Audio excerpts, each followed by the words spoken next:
I'll walk through the best 4 outreach methods that get results like these and helped me make 10k per month. You can easily get multiple new clients with these methods. And this video is super actionable, so at the end of it, you're gonna know the best outreach method for you, how long it's gonna take you to get results, and how to do it exactly. The hardest one of them being able to get you like 5 trials per hour, but you have to be very skillful to do it. So going through every outreach method, I will rank them from the easiest to the hardest based off 1, the results that they will get from it out of 10. The second thing is the requirements to be able to do it. Just like I explained, some outreach methods need a portfolio, some don't. So I will base them from easiest to hardest on how much previous experience you need to do them. So you can know where you are exactly and what's the best outreach method for your situation. And then number 3 is how much volume you can do. And the outreach methods that I will go through and explain to you exactly how to do them are job posting DMs, re-edits, mass called DMs, mass called re-edits. These are the names I picked up for the 4 outreach methods. I will explain to you in each one of them how to find the clients, what to message them, and the 3 things that I walked through, which is how much results you're gonna get, the requirements you need to start doing them, and how much volume you can do per day. So I'm gonna start from the least results that you're gonna get to the highest results you're gonna get, which will also mean that I will go from the easiest to the hardest method. So let's start with job posting DMs. This method is quite easy, every beginner can do it. So let's say the requirement is 2 out of 10. You're gonna need some previous work, but you don't need anything crazy. If you're starting from complete beginning, you're not gonna be able to do it. There's some outreach methods that I will work through that you're able to do, but this one you need some previous work. You need some kind of portfolio or some kind of Twitter. The results that you will get from this one isn't that crazy. Let's say it's a 4 out of 10 compared to the other one. And the biggest problem with this one is you cannot do it more than 20 minutes per day. There's not enough job postings to go through. But this is the best outreach method if you're not a complete beginner and you still don't have a lot of work to show. So what does job posting DMs actually mean? It means that you will check a couple of websites for job postings that YouTubers posted. So you're looking for YouTubers who said, I'm looking for an editor, and you're gonna outreach to them. The problem here is that a lot of YouTubers don't do posts looking for an editor. So every day you're not gonna see like 100 new posts that you're gonna go through. You're gonna see maybe like 5 new posts that are high quality. And out of these 5, maybe 2 are gonna be in your niche, maybe 1. And that's why you cannot do it more than 20 minutes a day compared to the other methods that you can do for hours straight. But if you want to do this method, here's how we do it. First of all, you're gonna check some websites. You're gonna check Twitter, you're gonna check YouTube jobs. I do not recommend you to check Upwork or Fiverr if you don't have job postings. It's not worth your time. These are the 3 websites that will be worth your time. For Twitter, you're gonna go to the search bar and you're gonna search up looking for editor min_faves 2.25. This will basically like sort out all of the low quality job postings that don't have at least 25 likes. So it will only show you the high quality ones. After that, you will go to latest and you will scroll the job post, and whenever you see ones that you like, you're gonna open it in a new tab by clicking the middle mouse button. And then you're gonna continue scrolling until you find the last point that you left off. If you're doing this for the first time, I will recommend you go through all of the job postings in the past month. You're gonna be able to get like maybe 20 people that you can outreach to. But then after that, you're gonna be able to only check the posts that were posted in the same day, because you already checked and outreach to everyone before that. I will tell you in a second what to outreach to these people, what to exactly say. But first, let's go through the other 2 websites. First of all, YouTube jobs, you're gonna go to the job boarding. You're gonna make the category video editor and you're gonna make it remote. Then you're gonna scroll and click on every one of the job postings. You're gonna read the description and how much money they're offering. And if you think it will be nice to work with them, leave it open in another tab by clicking again the middle mouse button. Every day after that, you're gonna have to go through and try to find any new job postings because you already went through all of the rest. From my experience, there will be like 3 to 5 job postings per day that are new on YouTube jobs. So that's 3 to 5 people that you can outreach to daily. And on Twitter, it will be like maybe 10 job postings per day. Maybe 3 of them will be high quality, so that's like another 3 that you can outreach to daily. So at this point, you're gonna have maybe 20 tabs that you can outreach to. If this is your first time checking any of them, then you're gonna maybe have 100 tabs that you can outreach to. Because again, you're not only looking at the job postings this day, you're looking at all of the job postings the previous month. So now I want you to go through all of the Twitter tabs and DM them. Hey, YouTuber name, I've seen your job posting and I would love to work with you. Here's my portfolio, or here's my Twitter, or here's my any previous work. Let me know what you think. And you will just DM them that. No need to be fancy. You will DM every YouTuber that while changing the name, of course. If you don't have a portfolio, you're gonna put just some YouTube videos that you edited as your previous work. If you don't have a YouTube video that you edited, you're gonna put your Twitter as your previous work. If you don't have any previous work, then do this method. Do the other method. Then you will go to YouTube jobs. You will click on apply. You will do the same exact thing. But instead of saying here's my previous work, there's a line where you can insert your previous work. So you will just put it there instead. And this way you've outreached to between 5 and 100 new people in your first day. Now to continue doing this method, you're gonna just wait spare 24 hours and do the same exact thing. Just keep in mind that you're gonna have to do a lot of outreach. If you want an average, then I've seen people who have previous work get 1 client every 100 DMs. But that's it. That's the first method out of 4. The 3 other methods are gonna be ones that you can do even if you have no previous work. You're gonna be able to get 10 out of 10 results out of them, and you're gonna be able to do it for hours per day without running out of job posting. So that was job posting DMs. The second method that we have is re-edits. The results that you're gonna get out of this method will go from 1 to 10 depending on your skill level. So this is a very skill dependent method, meaning that if your editing is insane and you work 10k per month, then you're gonna be able to get 10k per month jobs super easy. Though if your editing is only worth $200 per month, then you're gonna get the equivalent of that. Because for this method, you're gonna have to prove to them that you're able to edit their videos before even they hire you. So the only leverage you have in this method is not your previous work, it's not your portfolio, it's not your Twitter, it's how good your editing is. And depending on your skill level, it might be the best outreach method or the worst outreach method. But that also means that it doesn't have any requirements to start doing it. If you have no portfolio, no Twitter, nothing, you're still able to re-edit someone's content, and it's gonna get you some preview to post on Twitter, it's gonna get you some videos that you can put on your portfolio, it's gonna get you to kickstart your career, which makes it undeniably the best for complete beginners. And how much volume we can do? It's 10 out of 10. It's infinite. You can do it for 15 hours per day. So I will explain to you how by explaining to you how you actually do re-edits the correct way. The correct way to do re-edits is to go to YouTube, search up your niche's name, and pick a YouTuber that is close to your skill level. So if you're a complete beginner, then you probably shouldn't go for Mr. Beast. If you're a complete beginner, maybe go for someone that has 100,000 subscribers. If you're more advanced, you can go for people that have millions of subscribers. If you're more advanced, you can go to Mr. Beast, Simon, whatever. After you see someone that's around this skill level, it's not too big for you, you're gonna click on their videos and you're gonna make sure that their videos are badly edited, not low edited. The difference is super small, but if they're lowly edited, there's no chance of you getting hired. You're only gonna be able to get hired if they're badly edited. The difference is that some people don't want crazy editing on their videos. They only want to keep it simple with basically simple cuts and subtitles. But if you see them try to do like animations and they want to make it over edited, but they're not able to, their editing sucks, then this is someone that you're gonna re-edit their video. And by the way, if you still haven't picked out a niche, just go to my Discord server and check the video for how to choose a niche in the free course. Now what you're gonna do is you're gonna pick this badly edited video or a video that is old, so it doesn't have any editing, and then you're gonna search up just YouTube to MP4, you're gonna put the link of it and you're gonna install it. Then you're gonna re-edit it, do your magic. After you've done your magic and you have now a re-edited video, what you're gonna do is you're gonna go to his email and his Twitter, and you're gonna do 3 things. First of all, you're gonna email him the video and say, hey YouTuber name, I've been watching you for a while and I re-edited one of your videos. Let me know what you think or reply to this email for the possibility of working together. And then you're gonna send him the re-edited video. Then you're gonna go to his Twitter if he has one, and then you're gonna go to DM him and you're gonna say the same exact message, but of course you say reply to this DM if you want to discuss the possibility of working together, not reply to this email, because now you're DMing him, you're not emailing him. And then the third thing that you're gonna do is you're gonna post it on your Twitter and you're gonna say a re-edit for YouTuber name and then a positive emoji like fire or like a check mark or stocks up emoji, just some kind of positive feeling emoji, and you're gonna make that post. Now we have outreach to him in 2 different ways, so he's more likely to see it. You've made a post about him, so if he checks his notifications, he's gonna see your re-edit, and you made a free post for yourself. So now if you didn't have any previous work, now we have some, and if you had some previous work, now we have more. And the best thing about this method is you can do it forever. It takes you like 10-12 hours to do a re-edit, from finding the YouTuber to re-editing it to posting it. There's hundreds of YouTubers, so you will never run out of YouTubers to do re-edits for. For this method, you're gonna have the chance of working with them, and you're also gonna get some free work to put in your portfolio and free posts. This is way better than doing a practice edit, and it's undeniably the best method if you don't have any clients right now or any work right now. Just re-edit someone's content. So that was the re-edits method. Now going to mascot DMs method. The first method was the email people who made job posting. The second method is re-editing someone's content. This method is basically the email a lot of people who are not looking for editors. This method gets way crazier results than the first 2 methods, only if you have a lot of work and already have a portfolio and a Twitter. The requirement of it is super high. Let's say it's a 7 out of 10, because you need like a pretty good portfolio and a pretty good Twitter to do it. But the results of it are crazy. They're 7 out of 10. The last time I did it for like 1 hour and I got like a $300 per day job. This is like 9k per month for that job alone. And I only did it for 1 hour. Though if you have Mr. Beast level editing, then maybe the re-edits method is gonna be better for you. But honestly, if you think below Mr. Beast level editing, and if you think that you have Mr. Beast level editing, you don't. So most likely if you have some previous work, if you have a portfolio on Twitter, this is the best method for you. The amount of volumes that you can do is almost infinite. I would say that it's an 8 out of 10. So what you're gonna do for this method is basically gonna go to YouTube, you're gonna search up your niche's name, or words that are close to your niche. For example, for me, I work in the Minecraft niche, so I search up Minecraft, Minecraft Hardcore, Minecraft Challenge, Minecraft 100 Days, and these all count as like different niches. Each one of these gives me different YouTubers that I can see. So if you work for the finance niche, for example, you're not gonna only search finance. You must search finance, business, dropshipping, B2B, B2C, organic growth, and there's like 100 different terms that you can search up as well. Each one of these are gonna get you different YouTubers, but they all work inside of the financing. So you're gonna search up a term like that, and you're gonna middle mouse button click the YouTuber's channel. So you're gonna open like maybe 100 channels, bro. Last time that I did it in 1 hour, I did 150 outreaches. 150. I outreached to 150 people in 1 hour. Because it's super fast, you just scroll down and you click on new YouTubers profiles. After you've done that for maybe like an hour or 30 minutes, you're gonna have a lot of profiles. You're gonna go through each one of them, you're gonna click on their profile, and you're gonna see if they have a Twitter link or not. If they have a Twitter link to their account, you're gonna DM them on Twitter. If they don't, then you're gonna DM them on email. Twitter has higher conversion than email, because email will work better if they're maybe like a 90-year-old business guy. But most YouTubers are young, most YouTubers don't check their emails that much. They check their Twitters more. If they don't have a Twitter, just DM them on their email, they might hire you as well. They might be able to check it. It's just lower conversion. That doesn't mean that it doesn't work. Email outreach works, but it's just lower conversion. So you're gonna go through each one of them, you're gonna try to open the Twitter, and if they don't have it, you're gonna go to their email, and you're gonna type a very simple message. You're gonna type, "Hi, YouTuber name. I've been watching you for a while and I love your videos. I was wondering if you're looking for a video editor, ?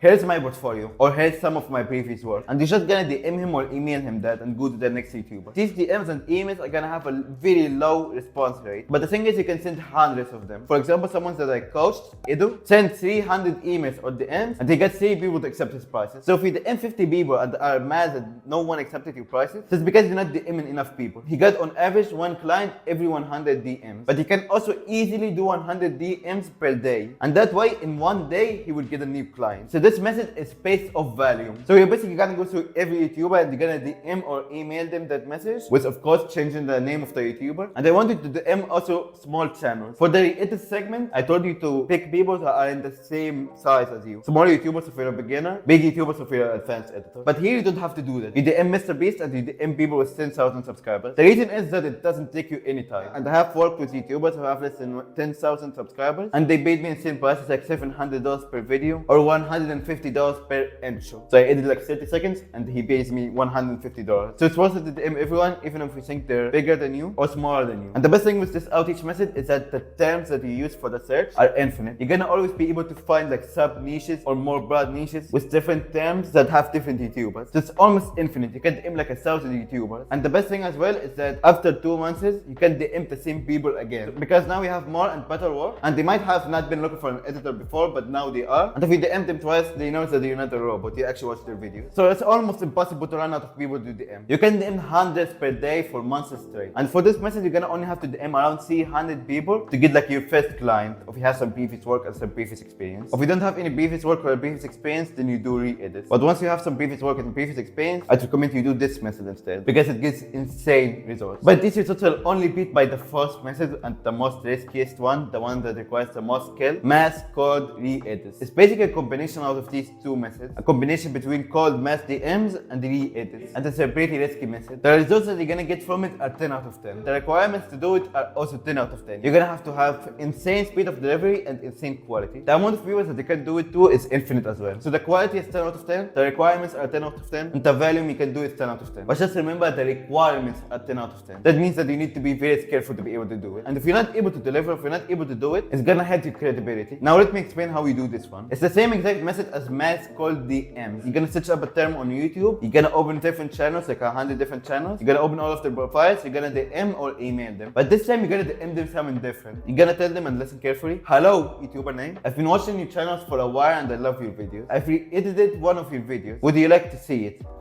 Now the reasons that you say that, even though you haven't re-edited their content, is to see which people are interested in your re-edit. It's gonna filter out the people who are interested in hiring an editor, so you don't waste your time doing re-edits for people who are not interested. So you're gonna know from that. If they don't respond, then they're not interested, therefore you have saved yourself time. And if they respond, then they are interested. And here's the risky part, here's the tricky part. When they respond and say, "Yeah bro, I've been looking for an editor," or "Yeah bro, send it," that's the hard part. You're gonna basically have to re-edit their videos in 24 hours and send it to them. Otherwise, it's gonna hurt your credibility because you lied. So you're gonna have to have insane speed and insane quality to be able to do this method. And you're gonna have to be free 24/7. So whenever someone responds to you, you can start re-editing their videos right away and send it back to them within 24 hours. But if we're able to do that, if we're able to do high quality re-edits within 24 hours, then in 1 hour of using this method, you're gonna have like 3 chars that you're able to do. Around 3 people out of 100 will respond to you and say something along the lines of, "Yeah bro, I'm interested, send the re-edit." And you basically gonna have a trial to prove yourself, because you already know that they're interested and they already give you permission to send them a video that you really edited. So it's basically a trial edit. If you do well in it, you're gonna get hired, and if you don't, you're not gonna get hired. So it's fully dependent on your skill level. Plus, it does have the risk of you ruining credibility if you're not able to deliver it in 24 hours. Now, some people might say that's lying, but let me tell you why I don't think it is. First of all, it doesn't hurt anyone. You're basically asking them if they're interested before you do the re-edit. The problem is that if you say it that way, hey bro, I want to do a re-edit of your video, are you interested? You're gonna get a way lower response rate. So you phrase it differently. And I don't think this lying or this bad because you're helping the YouTuber. He might not be interested if you say it this way, but if you say it this way, he's gonna be interested. He's gonna find an editor who's worth hiring, and both parties are gonna be happy. You're gonna be happy and he's gonna be happy. There's no harm done to anyone. There's something that a lot of businesses do. It's kinda like clickbaiting, but they also deliver on the clickbait. A lot of businesses do that. They say something like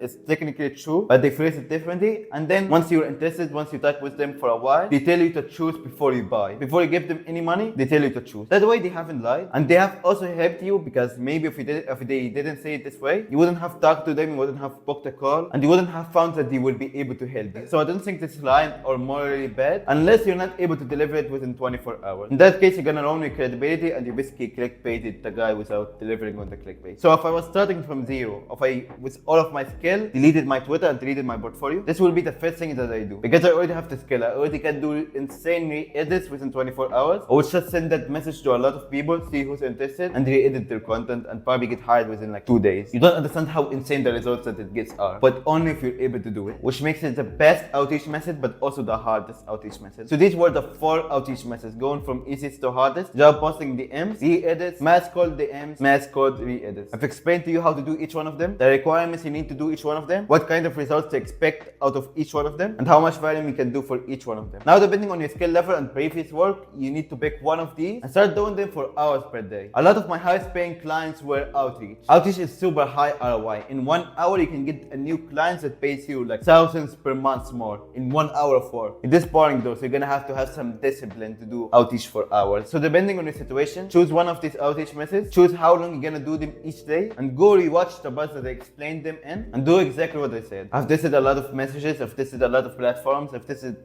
a lot of stuff. I know for a fact that this is the best way to do each one of these outreach methods, and I know for a fact that these are the best outreach methods from complete beginner to super advanced. If this video was helpful, or if you have any questions, you can go to my Discord server. I do weekly coaching calls. You can ask me any question there, and I will respond to all of your questions. I also have a free course that you can watch, and a lot of project files of animations I've done, my entire 14,000 sound effects folder, and a lot more. So go join that right now if you haven't already, and go watch this video. And like always, good luck.